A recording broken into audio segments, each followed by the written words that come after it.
Hello friend and welcome back to my channel, Blue Nose Trading. My name is Tori Solis and today I'm going to be testing Stoned Denim from Mayco Colors Stoneware Collection.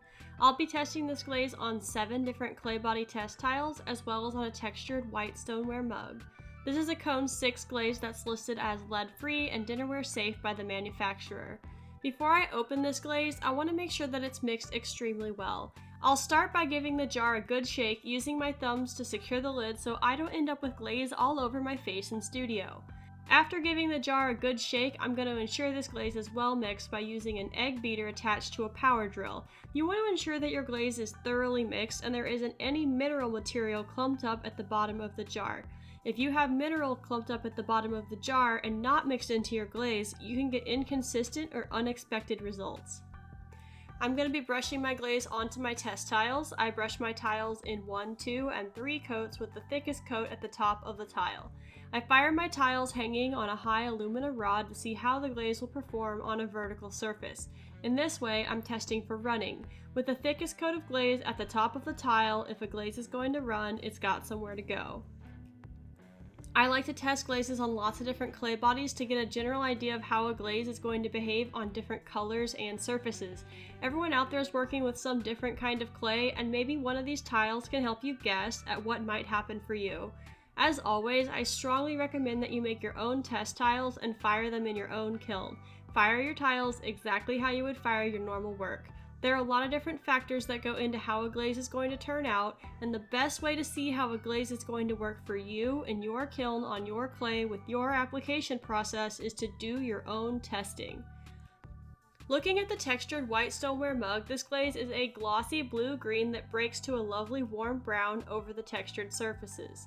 This mug looks amazing. There aren't any signs that this glaze wanted to run off the pot. It seems very stable.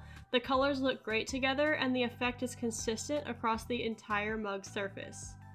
On my white stoneware tile, there's a small amount of fluid movement from the area of 3 coats down the tile. On the spot of the tile with deeper texture, the glaze broke to a warm brown and looks amazing, though it didn't break over areas with more minimal texture. The colors on the tile are a bright cerulean blue mixed into a sky blue. In the area with only 1 application of glaze, the color is mostly a toasty brown. The results on the Laguna B mix tile are much the same. The color is a vibrant blue that breaks into a warm brown over deeper textures. Subtle textures don't cause break in areas of thicker application but are not completely lost. The surface is glossy and a thin application turns brown. The glaze had a good deal more fluidity on Laguna Frost porcelain. The breaking over this texture wasn't as pronounced in areas of thicker application. The modeling pattern has a much more fluid swirling effect than on previous white stoneware tiles. The surface has a perfect glossy finish.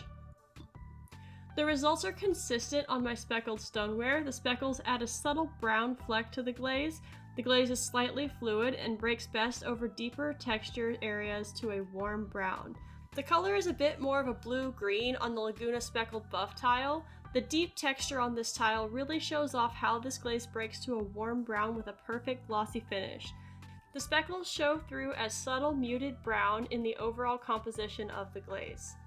On red stoneware, the overall patterning is slightly different with a bit less modeling than seen on prior tiles. The color is a bit more on the blue-green side. This tile didn't have much deep texture, but I'm sure it would break a lot better with deeper textures.